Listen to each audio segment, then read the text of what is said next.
ETF index mutual funds నేర్చుకుని stock మార్కెట్లో రాణించాలనుకుంటున్నారా? వెంటనే ఈ నెంబర్కి కాల్ చేయండి.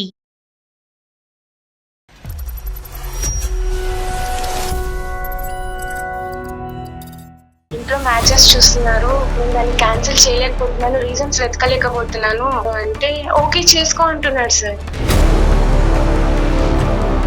ఈ ఫ్రెండ్షిప్ రిలేషన్షిప్ మాకు అర్థం కావట్లేదు. ఇలా ఉన్నా నాకు చాలు, కలిసి ఉందాం బట్ పెళ్ళి అయితే వద్దు. ఇది మాట మాత్రం ప్రతిసారి చెప్తాడు. పచ్చిగా చెప్పాలంటే నిన్ను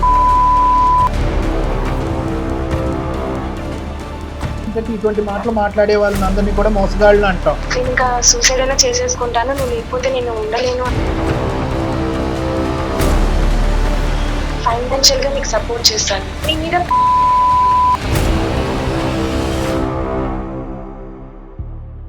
నువ్వు ఎవరన్నా పెళ్లి చేసుకోవాలి, ఇక్కడ చాలా డౌట్స్ రేజ్ అవుతున్నాయండి. ఇంకా నా లైఫ్ ఎండ్ చేసుకోవాలేమో అన్న థాట్ లో ఉన్నాను నేను. భాస్కర్ ఎక్కడున్నావు? భాస్కర్ అండి, కొత్తగా తెలుస్తున్నా. నేను క్లారిటీగా ఫస్ట్ నుంచి నీకు చెప్తానే ఉన్నాను. మోసగాడు నువ్వు, ఇలా అన్యాయం చేస్తావా? ఒక ఆడపిల్లకి ప్రేమించి పెళ్లి చేసుకుంటానని చెప్పి ఇప్పుడు వెనకడిగేస్తావా? ఇది చాలా ముఖ్యమైనటువంటి అంశం. ప్రేమలో ముఖ్యంగా కావాల్సింది ఏంటంటే నిజాయితీతనం, నమ్మకం, మాట మీద నిలబడటం. గుడ్డిగా నేను ప్రేమించాను కాబట్టి అతను నన్ను ప్రేమించాడు కాబట్టి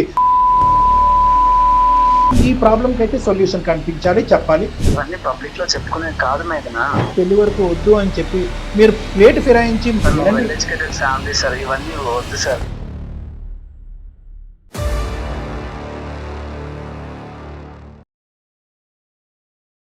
Anu's skin and hair clinic సమర్పించు అందమైన జీవితం కార్యక్రమానికి స్వాగతం. నమస్తే డాక్టర్. నమస్తే మేడం. మేఘనా అని మనకి మెయిల్ చేశారండి. మీరు ఓకే అంటే ఒకసారి కాల్ చేయండి.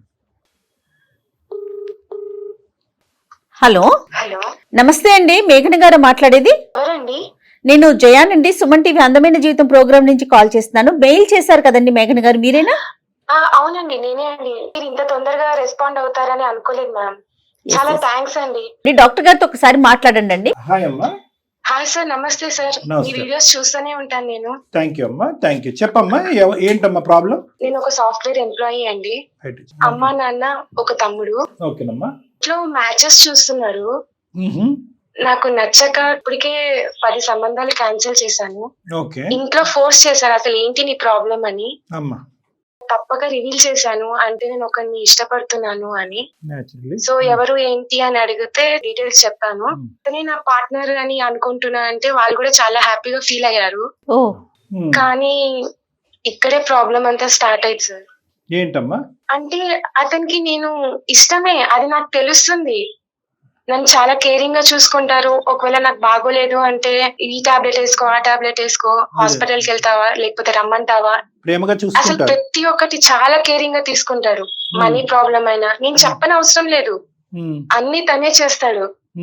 ఇంకా చెప్పాను, నాకు నువ్వు అంటే ఇష్టం, ఇంట్లో మ్యాచెస్ చూస్తున్నారు, నేను దాన్ని క్యాన్సిల్ చేయలేకపోతున్నాను, రీజన్స్ వెతకలేకపోతున్నాను, ఇంట్లో పేరెంట్స్ ప్రెషర్ చేస్తున్నారు అంటే ఓకే చేసుకో అంటున్నాడు సార్. ఈ ఫ్రెండ్షిప్ రిలేషన్షిప్ మాకు అర్థం కావట్లేదు. అతనికి మొదటి నుంచి ఆ ఉద్దేశం ఉందా లేదా అమ్మా? అతనికి నేనంటే ఇష్టం సార్, ఎవరితో మాట్లాడు. నేను ఒకవేళ మెసేజ్ చేయకపోయినా ఎందుకు చేయలేదు, ఏంటి రీజన్ అని అడిగే టైప్ అతను. ఇష్టం does not need to transform into marriage కదా. ఆ అబ్బాయి మ్యారేజ్ వరకు ఎప్పుడన్నా అన్నాడు ఆ అబ్బాయి నేను నిన్ను పెళ్లి చేసుకుంటానని అన్నాడా?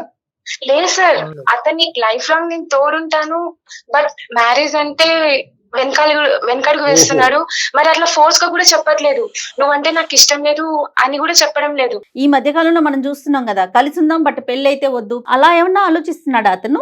లేదు మేడం, అతను ఆ టైపే కాదు, చాలా రెస్పాన్సిబుల్ పర్సన్, అసలు ఆ టైపే కాదు. ఎప్పుడైనా డైరెక్ట్ గా నాకు నువ్వు ఇష్టం, మనం పెళ్లి చేసుకుందాము, మన పేరెంట్స్ తో మాట్లాడదామా, ఇలాంటి మాటలు మీరు ఎప్పుడైనా మాట్లాడారా? అలాంటిది ఏం చెప్పలేదు, బట్ ఒకటి చెప్తాడు, ఏంటంటే ఎప్పుడు చెప్పేది, నువ్వు ఇలా ఉన్నా నాకు చాలు, నువ్వు ఎక్కడున్నా హ్యాపీగా ఉండాలి, ఇది మాట మాత్రం ప్రతిసారి చెప్తాడు. నన్ను యాక్సెప్ట్ చేయట్లేదు అంటే దానికి రీజన్ చెప్పాడు. మీరు చెప్పారా? నేను అడిగేది మీరు ఎప్పుడైనా చెప్పారా అంటున్నా. నేను చాలా చెప్పాను. నీ సైడ్ నుంచి క్లారిటీ ఉంది, అతని సైడ్ నుంచి నీకు క్లారిటీ రాలే. అవును సార్, 4 years నుంచి సార్ సోషల్ మీడియాలో కలిసాము చాటింగ్ ద్వారా. ఓహో, ఇప్పటి వరకు మంచిగానే ఉన్నా. గట్టిగా ఒక 4 times ఏమో కలిసాము. కలిసినప్పుడు కూడా చాలా రెస్పాన్సిబుల్ గా, చాలా కేరింగ్ గా మాట్లాడతాడు, చూసుకుంటాడు. సో అమ్మ ఒక సార్, నిమిషం అమ్మ, రెస్పాన్సిబుల్ గా ఉంటాడు, చూసుకుంటాడు. వాస్తవానికి నిజంగా పచ్చిగా చెప్పాలంటే నిన్ను ప్రేమిస్తున్నాడు కూడా. నువ్వు ఎంత స్థాయిలో అయితే ప్రేమిస్తున్నావో అంత స్థాయిలో ప్రేమిస్తున్నాడు. ఎటొచ్చి ఏంటంటే అతని ఉద్దేశం ఈ ప్రేమను నెక్స్ట్ లెవెల్లోకి తీసుకెళ్ళాలి అని అనుకోవట్లేదు. నెంబర్ 1. నెంబర్ 2 ఏంటంటే సహజంగా ఏంటంటే ఇటువంటి మాటలు మాట్లాడే వాళ్ళని అందరినీ కూడా మోసగాళ్ళు అంటాం. ఇతను మోసగాడమ్మా? లేదు సార్, అట్లా కానే కాదు సార్. ఓకే. నువ్వు వద్దు అంటే నేను ఇంకా సూసైడ్ అయినా చేసేసుకుంటాను, నువ్వు లేకపోతే నేను ఉండలేను అని గట్టిగా అడిగేశాను సార్. ఏమంటాడు అప్పుడు అతను? ఏమంటాడంటే, నీకు ఒక ఫ్రెండ్ గా ఉంటాను, ఒక వెల్ విషర్ గా ఉంటాను, ఒక మోటివేటర్ గా ఉంటాను, నీకు ఎప్పుడు ఏ ప్రాబ్లం వచ్చినా నేను ఉంటాను, ఫైనాన్షియల్ గా నీకు సపోర్ట్ చేస్తాను, నువ్వు ఎవరినైనా పెళ్లి చేసుకోవాలన్నా నువ్వు చేసుకో, నీ మీద ప్రేమ ఉంది, నువ్వంటే కేరింగ్, నువ్వు నా లైఫ్ లో ఉండాలి, ఖచ్చితంగా ఉంటాను, నేను ఉంటాను, పక్కాగా ఉంటాను. బట్ పెళ్లి చేసుకోవాలి, రిలేషన్ లో ఉండాలి అంటేనే వద్దు అని అంటున్నాడు సార్. సో ఎందుకు ఎక్సెప్షన్ ఏంటి అని అడిగితే మ్యారేజ్ చెప్పడం ఇక్కడ లేదు. చాలా డౌట్స్ రేజ్ అవుతున్నాయండి. కాదండి, మిమ్మల్ని పెళ్లి చేసుకొని అంటున్నాడా, అసలు పెళ్ళే వద్దంటున్నాడు అతను? అసలు పెళ్లి వద్దు అంటున్నాడు. నా లైఫ్ లో ఎవరు రారు అనుకున్నాను, బట్ నువ్వు వచ్చావు, నువ్వు వచ్చినాక నేను చాలా హ్యాపీగా ఫీల్ అవుతున్నాను. బట్ నేను పెళ్లి వరకు నేను తీసుకెళ్లలేను, అలా అని చెప్పి ఇంకొకరిని పెళ్లి చేసుకుంటా అంటే నాకు అసలు ఎవ్వరు నా లైఫ్ లో పెళ్లి అన్న మాటే వద్దు అంటున్నాడు. అసలు ఆయన మైండ్ లో ఏముందో నాకు అర్థం కావటం లేదు. కాదమ్మా, ఒక పాయింట్ అయితే వెరీ క్లియర్ అమ్మా. అతను ఎక్కడా కూడా పెళ్లి అనే సబ్జెక్ట్ తీసుకొచ్చి నీతో ప్రేమ కలాపాలు అయితే చేయలేదు. ఓకే, లేదు సార్, ఎప్పుడు ఎప్పుడు అర్థం లేదు. చేసుకోలేదు. సో లేదు. నువ్వేంటంటే ప్రేమ వరకు నిజమే, కానీ పెళ్లి వరకు నెక్స్ట్ లెవెల్ వరకు నీకు నువ్వుగా ఎజ్యూమ్ చేసుకుని తీసుకెళ్ళిపోయి మీ పేరెంట్స్ వరకు తీసుకెళ్లి అక్కడ వచ్చినటువంటి సంబంధాలు తోసేసేటటువంటి పరిస్థితి వరకు నువ్వు వెళ్ళిపోయావు. మా వరకు ఎందుకు వచ్చారమ్మా మీరు? నేను ఎంత అడిగినా తను చెప్పడం లేదు. ప్రోగ్రామ్స్ చూసాక నాకు ఒక ఐడియా వచ్చింది, ఓకే మీ ద్వారా వెళ్తే అతను ఏమైనా రివీల్ అవుతాడేమో, లేకపోతే ఏ విధంగా చెప్తే అతను నా దారికి వస్తాడేమో, నన్ను అర్థం చేసుకుంటాడేమో, సరే. ఒక చిన్న ఆశ సార్, అంతే. బలమైన కారణం ఉంటే కనుక మీరు విత్డ్రా అవడానికి రెడీగానే ఉన్నారా? నాకైతే 100% నమ్మకం ఉంది సార్, తను మారుతాడని. చూద్దాం, try చూద్దాం, ఆ చేద్దాం. రీజన్ ఏంటో కనుక్కుందాం. ఏం పేరండి? భాస్కర్ అండి. భాస్కర్, రైట్. సార్, మీ మీద జయ గారి మీద చాలా నమ్మకం సార్, మీ మీద లాస్ట్ హోప్. నేను చాలా రకాలుగా ట్రై చేశాను, చేశాను. ఇంట్లో పేరెంట్స్ ప్రెషర్ ఎక్కువైపోతుంది, నాకు ఏం చేయాలో అర్థం కావటం లేదు. మీరు అంటే మీరు చెప్పాక కూడా తను మారకపోతే ఇంకా నా లైఫ్ ఎండ్ చేసుకోవాలేమో అన్న థాట్ లో ఉన్నాను నేను. మరి మీరు ఇందాక సూసైడ్ చేసుకోవాలని అనుకున్నాను అన్నారు, ఇప్పుడు లైఫ్ ఎండ్ చేసుకోవాలని. ఏంటమ్మా మీరు ఈజీగా మాట్లాడతారు మీరు? ఇది ఒక వ్యక్తిత్వానికి సంబంధించినటువంటి అంశం, ఒక ఆలోచన. ఇష్టం వరకు ఉంది కానీ పెళ్లి వరకు వద్దు అని చెప్పి మీరు ప్లేట్ ఫిరాయించి మాట మార్చుంటే కనుక ఆ అబ్బాయిని మామూలుగా ఆడుకుని ఉండేవాళ్ళం కాదమ్మా మనం. ఈరోజు చాలా గట్టిగా మాట్లాడుకునే వాళ్ళం. కానీ ఆ అబ్బాయి ఎప్పుడు కూడా అతని స్టాండ్స్ అనేది మారలేదు. ఇక్కడ ప్రత్యేకంగా మీ రీజన్ ఫర్ యువర్ కాల్ అంటే నేను చెప్తున్నానమ్మా, the reason for your call is not to transform him, అతన్ని మార్చేసి నాకు ఇవ్వండి అనేది కాదు. ప్రధానంగా రీజన్ ఫర్ మై కాల్ ఏంటంటే 2 సంవత్సరాలు 3 సంవత్సరాల పాటు తెలియనటువంటి కారణం కనుక్కుని అసలు ఎక్కడ అతను మనస్తాపం చెందుతున్నాడు, ఎందుకు ఆ మనిషి ప్రేమించేటటువంటి వ్యక్తి పెళ్లి ఒక బంధం వరకు ఎందుకు వెళ్ళకపోతున్నాడు అనే కారణం కనుక్కోండి డాక్టర్ గారు అంటే కనుక అది important. That is step 1. Step 2, అది మ్యారేజ్ వరకు వెళ్తుందా, మిమ్మల్ని ఇష్టపడి ముందుకు వస్తాడా లేదా అనేటటువంటిది అతను చెప్పే కారణం బట్టి డిపెండ్ ఉంటుంది. కానీ అతను నన్ను పెళ్లి చేసుకోకపోతే నేను చచ్చిపోతాను అని చెప్పి కారణం తెలియకుండానే ముందు కాళ్ళకు బంధం వేయటం అనేది కరెక్ట్ కాదమ్మా. సో అర్థమవుతుందమ్మా. సో చచ్చిపోతాను, సూసైడ్ చేసుకుంటాను అనేటటువంటి మాటలు వద్దు. కారణం తెలుసుకునేటటువంటి మనం ప్రయత్నం చేద్దాం. గట్టిగా చాలా ఘాటైనటువంటి బలమైనటువంటి కారణం ఏదో ఉంది అనే సస్పిషన్లో నేను జయ మేడం ఉన్నాం. అతను కారణం చెప్పనియండి, చెప్పిన తర్వాత దాన్ని బట్టి అసలు వస్తాడా రాడా, ఒకప్పుడు వస్తే ఏంటి రాకపోతే ఏంటి అనేది అప్పుడు బాల్ మీ కోర్టులో ఉంటుంది. ఓకే సార్, రైట్, ఖచ్చితంగా. ఒకసారి అతనితో మాట్లాడండి. అలాగే మ్యామ్, మాట్లాడతాను. The person you are speaking with has put your call on hold. Please stay on the line. Hello hello, Bhaskar, ఎక్కడున్నావు? భాస్కర్ అండి, కొత్తగా పిలుస్తున్నా, ఏమైంది? మరి నువ్వు కొత్తగా బిహేవ్ చేస్తుంటే నేను ఏం చేయాలి? చెప్పాను కదా నీకు ఆల్రెడీ. రిక్వెస్ట్ చేస్తున్నాను, అసలు ఏంటి రీజన్ అనేది అడుగుతున్నాను. మేకనా, నీకు నేను క్లారిటీగా చెప్తూనే ఉన్నా ఫస్ట్ నుంచి ఇంతవరకు. అవునా, నేనేమైనా చేంజ్ అయ్యానా, నువ్వు చేంజ్ అవుతున్నావా? ఏం చేయాలి నువ్వు అంటే అంత ఇష్టం మరి? నేను క్లారిటీగా ఫస్ట్ నుంచే నీకు చెప్తూనే ఉన్నా, ఈ లవ్, ఈ రిలేషన్స్ ఇవేమి వద్దు మేఘనా, నీకు మంచి వెల్ విషెస్ గా నేను ఉంటాను. ఏ రోజైనా నేను మిస్బిహేవ్ చేశానా, ఏదైనా తప్పుగా మాట్లాడానా చెప్పు. నైస్. పెళ్లి క్యాన్సిల్ చేసుకుంటున్నాను నీ కోసం. వద్దు మేఘనా, నేను చెప్తున్నాను కదా పెళ్లి చేసుకో. నువ్వు లేకపోతే నేను హ్యాపీగా ఉండలేను. నువ్వు ఎందుకు అర్థం చేసుకోవట్లేదు చిన్ను? నేనంటే నీకు ఇష్టం లేదా చెప్పు? నేను ఇష్టం లేదనట్లేదు, ఏ బాధ వచ్చినా నేను ఉంటా నీకు. నా మూడు నువ్వు ఎంత అడిగినా నువ్వు నాకు మంచిగా ఉండు. చెప్పవు, కానీ సుమన్ టీవీ వాళ్ళకి మెయిల్ పంపించాను. నీకేమైనా పిచ్చా? చిన్న వాళ్ళు లైన్ లోనే పిల్ల ఉన్నారు. భాస్కర్ గారు ఏమండి, నేను డాక్టర్ కళ్యాణ్ చక్రవర్తి, జయ మేడం కూడా ఉన్నారు. ఒక నమస్తే. చిన్న చెప్పండి ప్రోగ్రాము, సార్. అందమైన జీవితాన్ని చిన్నది కానీ చక్కటి programme. Well educated family sir, ఇవన్నీ వద్దు సార్. సార్ ఒక్కసారి ఆలోచించండి. ఈ ప్రాబ్లంకి అయితే సొల్యూషన్ కనిపించాలి, చెప్పాలి. ఆడపిల్ల మాకు కంప్లైంట్ పెట్టినప్పుడు, ఏరా మోసగాడు నువ్వు ఇలా అన్యాయం చేస్తావా, ఒక ఆడపిల్లకి ప్రేమించి పెళ్లి చేసుకుంటానని చెప్పి ఇప్పుడు వెనకడిగేస్తావా అనేటటువంటి భాషను మాట్లాడతాం. కానీ ఈరోజు అటువంటి భాషకి 100 మెట్లు దూరంలో మేము ఉన్నాం. వాస్తవానికి ఏంటంటే మిమ్మల్ని పొగడాలనుంది, కొనియాడాలనుంది. ఎందుకంటే మీరు ఎక్కడ కూడా మీ నిజాయితీ అనేటువంటి జీవితంలో ఎక్కడ కూడా వెనకడుగేయలేదు. ఎప్పుడూ పద్ధతిగానే వ్యవహరించారు, మాట మీద కూడా నిలబడ్డారు. ఇది చాలా ముఖ్యమైనటువంటి అంశం. ప్రేమలో ముఖ్యంగా కావాల్సింది ఏంటంటే నిజాయితీతనం, నమ్మకం, మాట మీద నిలబడటం. 3 క్వాలిటీస్లో ఈరోజు ఎవరిలో ఉన్నాయంటే భాస్కర్లో ఉన్నాయి.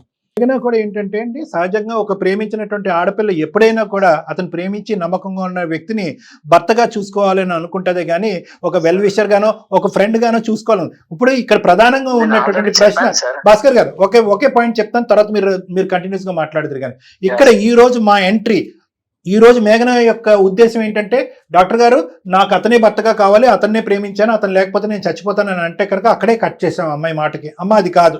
ఇక్కడ అసలు మనసులో ఉన్నటువంటి బలమైనటువంటి కారణం తెలుసుకోకుండా గుడ్డిగా నేను ప్రేమించాను కాబట్టి, అతను నన్ను ప్రేమించాడు కాబట్టి పెళ్లి వరకు తీసుకెళ్ళాలి అనేటటువంటి ఉద్దేశంతో నువ్వు వస్తే కనుక అసలు నీకు హెల్పే చేయమమ్మా అని అంటే కనుక, ఆ తర్వాత తన వర్జను మా వర్జను మారింది. ఏంటి అంటే కనుక, ఇంత చక్కటి అబ్బాయి పెళ్ళి అంటే ఎందుకు ఇష్టపడట్లేదు, మేఘనాకు మించినటువంటి ఆడపిల్ల అతని జీవితంలో రాగలదా, వస్తుందా? కాబట్టి మేము కారణం తెలుసుకోవటం గురించి ఈరోజు మీకు కాల్ చేయడం జరిగింది. కాబట్టి ఏంటి ఆ కారణము, ఎందుకు మీకు ఇష్టమైనటువంటి నచ్చినటువంటి మేఘనాతో మీరు జీవితం మ్యారేజ్ కింద మలుచుకోవాలని ఎందుకు అనుకోవట్లేదు? ఇవన్నీ పబ్లిక్ లో చెప్పుకునే కాదు మేఘనా. నేను ఎన్నిసార్లు అడిగాను, నువ్వు నాకైనా చెప్పొచ్చు కదా. నేను ఎప్పుడు చెప్పినా నేను తప్ప వేరే వాళ్ళని పెళ్లి చేసుకోను, ఆర్ఎల్ సూసైడ్ చేసుకుంటా, నువ్వు లేకపోతే ఇలా లైఫ్ లాంగ్ ఇలానే ఉండిపోతా, ఇవన్నీ వద్దు సార్. పెళ్లి చేసుకోమన్నాడు సార్, నేను చూస్తా సార్ మంచి సంబంధం. మీరు ఆవిడని పెళ్లి చేసుకోవటం వరకు అది మీ ఇష్టం అని ఎలాగైతే మేము అంటున్నామో, అదే విధంగా ఆవిడ మిమ్మల్ని కాకుండా ఎవరిని పెళ్లి చేసుకోవాలి, ఎప్పుడు ముహూర్తాలు పెట్టుకోవాలి అనే డెసిషన్ తీసుకోవాల్సినటువంటి అవసరం మీకు లేదు. ఆవిడ అడిగేటటువంటిది ఒక్కటే, ఎటువంటి కారణం చేత మీరు ప్రేమించినటువంటి వ్యక్తి పెళ్లి వరకు రావట్లేదు అనేది ఒక కారణం అడుగుతుంది ఆవిడ. సార్ ఎవరు నా లైఫ్ లో దగ్గర కావాలనుకుంటున్నారు వాళ్ళంతా దూరం అయిపోతారు సార్. చాలా అది మీ ఎక్స్పీరియన్స్? నన్ను వేరే పెళ్లి చేసుకోమంటున్నావు, ఓకే ఫైన్. కానీ నేను ఒక్కరోజు కాల్ చేయకపోతే, కొంతసేపు మెసేజ్ చేయకపోతే తన్నుకులాడతావు. మరి నేను వేరే వాళ్ళని పెళ్లి చేసుకుని ఉంటే నీ వల్ల అవుతుందా నన్ను వదిలి ఉండడం? మీరు మీ భర్తకు తెలియకుండా మాట్లాడటం అవుతుంది. నేను ఆల్రెడీ డిస్టర్బ్ గా ఉన్నా, నా మెంటల్ కండిషన్ ఏం బాగాలేదు సార్. మేము ముందుకు వచ్చి మీతో మాట్లాడాలి అని అనుకుంటున్నాం. ఇది ఒక మంచి అవకాశం. దయచేసి ఒక 2 నిమిషాలు కొంచెం మాట్లాడండి. బ్రీఫ్ గా చెప్పండి ప్లీజ్ అండి. ఎవరినైతే దగ్గర అనుకుంటున్నా వాళ్ళందరూ నా లైఫ్ లో పోతారు సార్. మా అమ్మ నాన్న సార్ బీటెక్ చదువుకున్న టైంలో చచ్చిపోయారు సార్, 2 యాక్సిడెంట్ లో. నాకున్నది ఒక చెల్లి సార్. నేనేదో కష్టపడి మంచిగా జాబ్ చేసుకుంటూ మా చెల్లిని చదివించిన, అంత మంచిగా చూసుకున్నా సార్. తను కూడా నా నుంచి దూరం అయిపోయింది సార్. నా ఫ్రెండ్ కి నాకు గొడవ అయితే తను ఎవరితో తిరుగుతుంది అది ఇది అని చెప్పి తను చెప్పాల్సింది చెప్పారు సార్. నేను అది తీసుకోలేకపోయా. ఇంత గారాబంగా పెంచా, తల్లిదండ్రులు లేకపోయినా నేను చూసుకున్నా, ఏం కావాలంటే అది కొనిపించా, అన్ని చూసుకున్నా సార్. ఇలాంటిది నా చెల్లెట్ట చేయడం ఏందని చెప్పి నేను తనతో వెళ్ళి ఇష్యూ రైజ్ చేసి గొడవాడాను సార్. సో తను అది తీసుకోలేకపోయిందేమో తెలియదు సార్. 2 days లో తను ఒక సూసైడ్ లెటర్ రాసి చచ్చిపోయింది సార్. ఒక ఫ్రెండ్ ఉన్నాడు సార్, చెప్పారు సార్. తను ఇంతకు ముందు ఒక లవ్ చేస్తా ఉన్నాడు, చెప్పే తన గురించి నాకు తెలుసు, తను మంచిది కాదు, క్యారెక్టర్ మంచిది కాదు అంటే నా మాట వినలేదు సార్. కొన్ని రోజులు అయింది సార్, ఆ అమ్మాయి వాళ్ళు తను సూసైడ్ చేసి చచ్చిపోయాడు సార్. అసలు ఈ విషయం నాకు ఎప్పుడైనా చెప్పావా నువ్వు? ఇవన్నీ అంటుంటే నా మైండ్ ఇంకా అదే గుర్తొస్తుంది. అసలు పెళ్లి వద్దు, నువ్వు ఇవేం తీయొద్దు మేఘన, చెప్తున్నా. నేను ఉన్నందుకే కదా నువ్వు హ్యాపీగా ఉన్నావు. నేను కూడా లేకపోతే ఏమైపోతావు. నేను నీతో మాట్లాడుతున్నంత సేపు నా మైండ్ ఫ్రీ అవుతుంది. కానీ నువ్వు కాల్ చేసి పెళ్లి లేకపోతే చచ్చి ఇది మాటలు వినగానే నా వల్ల కాదు. ఇక్కడ మీ సైడ్ నుంచి ఒక తప్పు ఉందండి. ఒకటి, చాలా పూర్తి సానుభూతి మా తరపున ఉందండి. ఎందుకంటే జీవితంలో ఒక్క మనిషి నా అనేటటువంటి ఒక్క మనిషిని కోల్పోతేనే తేరుకోలేనటువంటి ఒక పరిస్థితి మనందరికీ ఉంటుంది. కానీ అలాంటిది ఒకరి తర్వాత ఒకరు వీళ్ళతో పాటు నా జీవితం, నా తల్లిదండ్రుల తర్వాత వీళ్ళు అని అనుకున్నటువంటి ప్రతి వాళ్ళు కూడా మీరు తెలిసి తెలియక అన్నటువంటి కొన్ని మాటలు వినేసి వాళ్ళు చనిపోవటం వరకు సూసైడ్ చేసుకో, మీ తల్లిదండ్రులు చనిపోవటం అనేది వేరేది అనుకోండి. ఇలా జరగటంలో చాలా బాధాకరమైనటువంటి అంశం ఉంది. కానీ ఈ రోజు కాదు సార్, వినండి, ఎవరిని ఇష్టపడితే వాళ్ళు ఉండరు సార్ నా లైఫ్ లో. No that's an exaggeration. అది చాలా విపరీతమైనటువంటి ఆలోచన శైలి. నేను ఒక మాట చెప్తున్నాను, వినండి. మేఘన మిమ్మల్ని ప్రేమించింది ఎందుకంటే చాలా మంచి వ్యక్తి. ఈ అమ్మాయి ప్రేమించినటువంటి ఒక ఆడపిల్ల జీవితంలో మిమ్మల్ని తప్ప ఎవరు ప్రేమించినటువంటి ఆడపిల్ల మిమ్మల్ని భర్తగా ఊహించుకుంది, చూసుకుంది. ఆ అమ్మాయి భర్తగా మిమ్మల్ని ఊహించుకుంటుంది అనేటటువంటి ఆలోచన ఎప్పుడు తెలుసు? ప్రేమించిన తర్వాత తెలుసా, స్టార్టింగ్ లోనే తెలుసా? ఇప్పుడు మీరేంటంటే మంచి ఫ్రెండ్స్ సార్, ఇన్స్టాగ్రామ్ లో తను చేసే వీడియోస్, తన సాడ్నెస్ ఇవన్నీ చూసి నన్ను నేను చూసుకున్నట్టు అనిపించింది సార్. మీరేంటంటే ఒక ప్రాక్టికల్లీ ఇంపాసిబుల్ సిచ్యువేషన్ గురించి మీరు మాట్లాడుతున్నారు. నేను నీ వెల్విషర్ గానే ఉంటాను, ఉదయం మాట్లాడాలి, మధ్యాహ్నం మాట్లాడాలి, సాయంత్రం మాట్లాడాలి, కానీ నువ్వు వేరే వాళ్ళని పెళ్లి చేసుకోవాలి అంటే ఎలా వర్కౌట్ అవుతుందండి? అంటే మీ మంచి కోసమే కదా సార్ నేను చెప్పేది. జీవితాంతం ప్రేమిస్తూనే ఉంటాను కానీ నేను పెళ్లి చేసుకోను, ఆ అమ్మాయి అలాగే ఉంటుంది, నేను రోజుకి 3 సార్లు అయితే మాట్లాడాలి, ఒక పూట మాట్లాడకపోతే నేను భోజనమే చేయలేను అన్నట్టుగా మీరు అంటున్నారు. కానీ ఆ అమ్మాయిని ఏమంటున్నారు? నీకు ఇష్టమైనటువంటి వ్యక్తిని నువ్వు పెళ్లి చేసుకో, మీ తల్లిదండ్రులు చూసినటువంటి సంబంధాన్ని చేసుకో అంటున్నారు. అంటే మీరు పెళ్లి చేసుకుంటే కనుక బహుశా మీ భార్య ఇలా రోజుకి 3 సార్లు మీ పాత ప్రేమికులతో మాట్లాడుతుందో లేదో అనేటటువంటి సమస్య మీ దగ్గర లేదు, ఎందుకంటే మీరు పెళ్లి చేసుకొని అంటున్నారు. కానీ ఆ అమ్మాయిని పెళ్లి చేసుకోమంటున్నారు అంటే వాళ్ళ ఆయన ఒప్పుకుంటాడండి? పక్కన కూర్చొని మాట్లాడు నీ ఎక్స్ లవర్తో మాట్లాడని అంటాడా? సో ఇది practically impossible situation, number 1. Number 2 ఏంటంటే 1కి 10 సార్లు ఈ రోజు గంటపాటు ఆ అమ్మాయితో మాట్లాడితే 1కి 10 సార్లు ఆ అమ్మాయి సూసైడ్ అనే పదం ఉంది. అంటే మీ జీవితంలో మీకు నచ్చినటువంటి ఒక పదం ఏమైనా ఉంది అంటే కనుక ఒకటి చావు, రెండోది సూసైడ్. ఈ 2 పదాలు పదే మిమ్మల్ని అని ఈ అమ్మాయి గాయపరుస్తుంది. అంటే ఈ పాటికే ఎన్ని సందర్భాల్లో I love you, I want to be your wife, if you don't do that I will kill myself అనేటటువంటి మాట ఎన్నో సందర్భాల్లో ఈ అమ్మాయి అనుంటది. మీకెందుకు ఆ మాట అంటే అంత ఎలర్జిక్?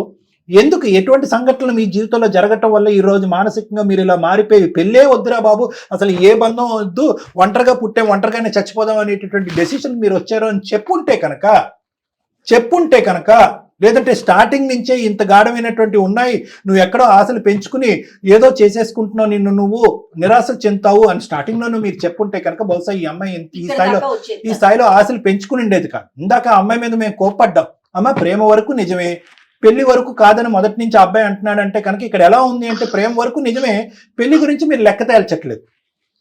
ఎంతకాలం అలా ప్రేమించుకుంటూ ఉంటారు? వేరే పెళ్లిళ్ళు చేసుకున్నా కూడా ప్రేమించుకుంటూనే ఉంటారా? అది వర్కౌట్ అవుతుందా సమాజంలో? అది ప్రాక్టికల్లీ అవుతుందా? సో మీ ఒక పక్క నుంచి ఏంటంటే మీకు జరిగినటువంటి సంఘటనల నిమిత్తం మీరు మానసికంగా ఇలా మారిపోయారు అనేటటువంటిది మాకు చాలా బాగా అర్థమవుతుంది. కానీ ఈరోజు మిమ్మల్ని గాఢంగా ప్రేమించినటువంటి ఈ అమ్మాయికి ఒక దారి దిక్కు చూపెట్టవలసినటువంటి అవసరం మీకుంది, ఒక నమ్మకాన్ని కలిగించవలసినటువంటి అవసరం మీకుంది. ఈరోజు ఆ అమ్మాయి మిమ్మల్ని తప్ప మీరు ఎలాగైతే నేను ఈ అమ్మాయిని చేసుకోని అని అంటున్నారో, మిమ్మల్ని కాకపోతే ఆ అమ్మాయి ఏ పెళ్లి చేసుకోవటానికి రెడీగా లేదు. ఆ అమ్మాయి నేను ఆలోచించలేదు సార్. నేను నీకు దూరంగా వెళ్ళిపోతే నువ్వు ఈ ఒంటరితనంతో నీ నుంచి నువ్వు బయట పడగలను అనుకుంటున్నావా? అసలు చెప్పింటే నీ మీద నాకు ఎంత కోపం వచ్చినా నువ్వు మళ్ళీ ఈ మాట చెప్తావు చూడు, నువ్వు హ్యాపీగా ఉంటే చాలు అని, దానికి నేను మళ్ళీ కనెక్ట్ అయిపోతున్నా. ఏదో మాట అన్నావని వాళ్ళు సూసైడ్ చేసుకున్నారు అంటున్నావు, కానీ నువ్వు నా పక్కన లేకపోతే నేను సూసైడ్ చేసుకుంటా అని నేను అంటున్నాను. అది కూడా అర్థం కావడం అలా కదమ్మా, ఆ మాటే వద్దమ్మా. చచ్చిపోతాను అని అంటే కనుక ముందుకొచ్చి పరిగెట్టుకుని వచ్చి పెళ్లి చేసుకుని ప్రేమించేటటువంటి ప్రేమ పెళ్లి నిజమైన ప్రేమ పెళ్లి కాదమ్మా. మీరు అది గుర్తుపెట్టుకోండి. మీకు తెలియకుండానో లేదంటే ఒక ర్యాండమ్గానో లేదంటే ఒక మనిషి యొక్క మనసు మారాలి అనే ఆలోచనతో మీరు ర్యాండమ్గా మాట్లాడేటటువంటి ఈ సూసైడ్ అనే పదం అతని గుండెల్లో కత్తిలా గుచ్చుకుంటుంది. సో ఈరోజు అతనికి ఉండే సందిగ్ధ పరిస్థితి ఏంటంటే కనుక పెళ్లి చేసుకుంటే ఆ గత జ్ఞాపకాల వల్ల ప్రేమించినటువంటి పెళ్లి చేసుకున్న అమ్మాయి చనిపోద్దేమో అని ఒక భయం, చేసుకోకపోతే కూడా చచ్చిపోద్దని భయం. ముందు నువ్వు వెనకతలు గొయ్యిలా ఉంది అతని పరిస్థితి. దయచేసి మీరు అన్నటువంటి చచ్చిపోతాను, సూసైడ్ చేసుకుంటాను అనేటటువంటి పదాన్ని మీరు సమర్థించుకోవద్దు, రిపీట్ చేయొద్దు. అది తీసి పక్కన పెడదాం. భాస్కర్ గారు మీ వరకు వస్తే మేఘన యొక్క ప్రేమ స్వచ్ఛమైనటువంటి ప్రేమ అండి. నెంబర్ 1. మీకు ఈరోజు ఏదన్నా కావాలి, మీ జీవితంలో ముఖ్యమైనటువంటిది ఏదన్నా కావాలి అంటే కనుక మీకు ఒక తోడు కావాలి. మీరు ఒక భయంకరమైనటువంటి మానసిక పరమైనటువంటి ఆత్మన్యూన్యతా భావం అంటారు, డిప్రెషన్. ఒక డిప్రెషన్లో మీరు ఉన్నారు. అదేదో ఒక మానసిక జబ్బు కాదు. మీ స్థానంలో ఎవరున్నా కూడా దీనికంటే 10 రెట్లు ఎక్కువ డిప్రెషన్లోకి లోనవుతారు. మీరు అదే స్థానంలో ఉన్నారు. ఎటొచ్చి ఏంటంటే అక్కడే కామా, అక్కడే ఫుల్ స్టాప్ పెట్టేశారు. బంధం అనేటటువంటి ట్యాగ్ లైనే మీరు అసహించుకుంటున్నారు. ప్రేమించడం అనేటటువంటిది వచ్చినా, ఎందుకంటే ప్రేమ మనసుకు సంబంధించింది కాబట్టి ప్రేమ అనే సబ్జెక్ట్ వచ్చినా దాన్ని బంధాన్ని కింద మార్చుకోవడానికి ఇష్టపడట్లేదు. సో ఇలాంటివన్నీ మీలో మంచి ఉన్నా కూడా ఒక్కసారి లైఫ్ని మీరు రీడిఫైన్ చేసుకోవాల్సినటువంటి అవసరం ఉంది. చాలా ఇంపార్టెంట్ అండి. ఇక్కడ ఇంతకుముందు అమ్మా నాన్న చనిపోవటానికి కానీ, మీ సిస్టర్ చనిపోవటం కానీ, మీ బెస్ట్ ఫ్రెండ్ చనిపోవటానికి కానీ అన్నిటికీ రకరకాల కారణాలు ఉన్నాయి. ఇలాంటివి ఉన్నప్పుడు నేనేమంటాను అంటే ఇవి మీరు ఊహించుకుని కావాలని ఏదో ముందుగానే రాసి పెట్టున్నట్టుగా మీ జీవితంలో జరిగేటటువంటి అంశాలని నేను అనుకోవట్లేదు. ఇవన్నీ కూడా జస్ట్ కోయిన్సిడెన్సెస్. ఇలాంటి కోయిన్సిడెన్సెస్ ఉన్నంత మాత్రాన బంధాలని, ప్రేమల్ని వదులుకోవటం అనేది పిచ్చితనం. మీరు ఇప్పటికీ కూడా ఆ డిప్రెషన్లో ఉన్నారు, ఒక విధమైనటువంటి ఒక నెగిటివ్ సైకాలజీలో ఉన్నారు. ఆ నెగిటివిటీ అనేటటువంటిది తీసేటటువంటి ప్రయత్నం నేను చేస్తాను. ప్లీజ్ చిన్ను, అర్థం చేసుకో చిన్ను. నువ్వు ఒక్క పాయింట్ అయితే కనుక సభాముఖంగా నేను, జయ మేడం, ఇక్కడ ఉన్నటువంటి మా టీం అందరికి ఎదుర్కొంటే ఒక్క మాట అయితే చెప్పాలి. జీవితంలో ఎంత కష్టం వచ్చినా, ఎంత నష్టం వచ్చినా సూసైడ్ అనేటటువంటి పదాన్ని వాడటం కానీ, ఆ ఆలోచనని కానీ, ఆ విధంగా ముందుకెళ్ళటం కానీ నేను చేయను, బ్రతుకున్నంతకాలం నీతో పాటు నేను హ్యాపీగా ఉంటాననేటటువంటి ప్రామిస్ మీరు అతనికి చేయగలిగితే తర్వాత సబ్జెక్ట్ మనం మాట్లాడచ్చు. ఆ వర్డ్ అసలు రానియొద్దు సార్. నువ్వు నాతో ఉంటానని ఒక్క మాట చెప్పు. సూసైడ్ కి నాకేం పని చెప్పు. తో పాటు ప్రయాణం చేయడానికి సిద్ధపడకపోయినా, పెళ్లి జరిగినా జరగకపోయినా ఆ మాట అనేటటువంటి జీవితకాలంలో నా నోటు వెంట రాదు అనే మాట నువ్వు అనగలిగితే కనుక తర్వాత పరిస్థితుల గురించి మనం మాట్లాడుకోవచ్చు. సరే సార్, మీకు నేను ఇప్పుడు మాట ఇస్తున్నా, తనకు కూడా మాట ఇస్తున్నా, మీ ముందే ఇస్తున్నా. నేను ఇంకోసారి సూసైడ్ అన్న మాట ఎత్తాను. Bhaskar, now the ball is in your court. మీరు ఇప్పుడు మాట్లాడాలి. జరిగినటువంటి సంఘటనల నిమిత్తం జరిగిన పరిస్థితుల్ని వెనక్కి పెట్టి అర్థం కావట్లేదు సార్. నో మీరు బంధాన్ని లేదు ఏమంటే జరిగినటువంటి సంఘటనల వల్ల, అనివార్య కారణాల వల్ల, కొంతమందిని పోగొట్టుకోవటం వల్ల ఈరోజు బంధమే వద్దు, బంధాన్ని వేలెత్తి చూపెడుతూ బంధం ఏర్పాటు చేసుకునేటటువంటి వాళ్ళు ఈజ్ ఈక్వల్ టు డెత్ అనేటటువంటి మీ కాన్సెప్ట్ ఏదైతే ఉందో అదైతే మనం తిరిగి రాయాలండి. అది రాంగ్ కాన్సెప్ట్. బంధం is the core of life. ఈ రోజు ఒక బాండ్ ఉండటం వల్లే ఈ భూ ప్రపంచం ఇలా ఉంది. 100 బంధాలు పోయినా కూడా 101వ బంధం గురించి మనం ముందుకు వెళ్ళాలి. అదే ఈ ప్రపంచాన్ని కాపాడుతుంది. ఆ నమ్మకం మీ మనసులో రావాలి. ఏమో సార్, నా వల్ల అయితే తను ఏమైందని నాకు టెన్షన్ ఉంది సార్. ఈ రోజు నేను ఇక్కడ కూర్చుని నాకు జ్వరం వస్తుంది అంటే నిజంగా జ్వరం వస్తుంది నాకు. మీరు ఆ సైకాలజీతో ముందుకెళ్ళటం అనేది ఆపాలి. మీరు ఆ డిప్రెషన్ నుంచి మీరు బయటకు రావాలి. లేదమ్మా, అతను మానసికంగా బాగాలేదమ్మా, అతను తేరుకోలేదు. ఇంత బాధ తనలో తను దాచుకున్నాడు అనేది నాకు ఈ రోజు తెలిసింది, ఇంతవరకు తెలియలేదు సార్. నా దగ్గరికి ఒక్కసారి రండి భాస్కర్ గారు, ఒక్క ఫ్యూ టైమ్స్ రండి, నా మాట వినండి. నేను మీ ఫ్యామిలీ మెంబర్లో ఒక వ్యక్తిలో మాట్లాడుతున్నాను, ఒక డాక్టర్లో నేను మాట్లాడలేదు. ఒక్క ఫ్యూ టైమ్స్ మీరు నా దగ్గరికి వచ్చింది రండి. మీ బాధ నాది, మీరు రండి. మేఘనాన్ని పెళ్లి చేసుకుంటామా లేదా అనే కాన్సెప్ట్ తీసి పక్కన పెట్టండి. గతంలో జరిగినటువంటి మీరు చాలా మంది మీరు గిల్ట్ ట్రిప్పింగ్ చేసుకుంటున్నారు. అంటే నేనే కారణం జరిగినటువంటి సంఘటనలు అని చెప్పి మీరు గిల్ట్ ట్రిప్పింగ్ చేసుకుంటారు. నేను కాదు అని అంటాను, మీరు వినకుండా ఎలా చెప్తారు సార్ అని మీరు అంటారు. కాబట్టి మీ మనసులో ఉన్న బాధని ఇంకా విడమర్చి నాకు చెప్పుకోవటానికి, జరిగినటువంటి సంఘటనలో మీ పాత్ర ఎక్కడుంది ఎక్కడ లేదు అనేటటువంటిది మనం వివరాత్మకంగా మాట్లాడుకోవటానికి నేను ఒక అవకాశాన్ని మీకు ఇస్తాను. దాన్నే కౌన్సిలింగ్ అంటారు. మీరు రండి. ఫస్ట్ ఆఫ్ ఆల్ మేఘనాన్ని పెళ్లి చేసుకోవాలి లేదు అనే సబ్జెక్ట్ కంటే మీ గతంలో జరిగినటువంటి ప్రతి సంఘటనలో ఏర్పడినటువంటి మానసికపరమైనటువంటి ట్రామాని మనం క్లియర్ చేయాలి. చాలా ఇంపార్టెంట్. దాన్నే మనం డిప్రెషన్ అంటారు. అది నేను క్లియర్ చేసిన తర్వాత మేఘన యొక్క కోరిక ఏంటి, మేఘన మీ దగ్గర నుంచి ఏం కోరుకుంటుంది, ఏం ఆశిస్తుంది అనేది మీకు చాలా క్లియర్ కట్గా కనిపిస్తుంది. అప్పుడు మీరు ఒక బ్యాలెన్స్డ్ నిర్ణయం తీసుకుంటారు. కానీ అప్పటి వరకు మేఘన మీ మీద ఎటువంటి ఒత్తిడి పెట్టదు, తను దూరంగానే ఉంటుంది. ఇలా అయినా అలా అయినా చావు, చచ్చిపోతాను, సూసైడ్ చేసుకుంటాను అనే పదాలు వాడదు. మీరు కంప్లీట్గా రికవర్ అయ్యి మానసికంగా స్టెబిలైజ్ అయ్యేంత వరకు మేఘన వెయిట్ చేస్తుంది. ఓకేనా మేఘన? Right Bhaskar, super conclusion. Please ఒప్పుకో చిన్ను, నేను కూడా నీతో పాటు వస్తాను. Very nice. As a true friend వస్తుంది. ఓకే, తన as a true friend, as a true friend. Super. Nice. రండి అమ్మా, మాట్లాడండి. థ్యాంక్ యూ అమ్మా. Thank you so much sir, thank you so much. Okay. అసలు మీతో మాట్లాడిన తర్వాత అసలు తను ఎంత బాధలో ఉన్నాడు అనేది నాకు తెలిసింది Yeah. సార్. అసలు మీ ఏం చెప్పాలో కూడా నాకు అర్థం కావటం లేదు సార్. పర్లేదమ్మా. చాలా చాలా థ్యాంక్స్ అని Okay. మాత్రం చెప్పగలను. థ్యాంక్ యూ అమ్మా, thank you. Hmm. Depression main point గా మనకి అంతే, తోస్తా అంతే. ఉంది ఈ కేసులో. చూద్దాం మీ దగ్గరికి వస్తే Sure. కనుక We'll talk and మాట్లాడొచ్చు. we'll get the best solution. Thank you.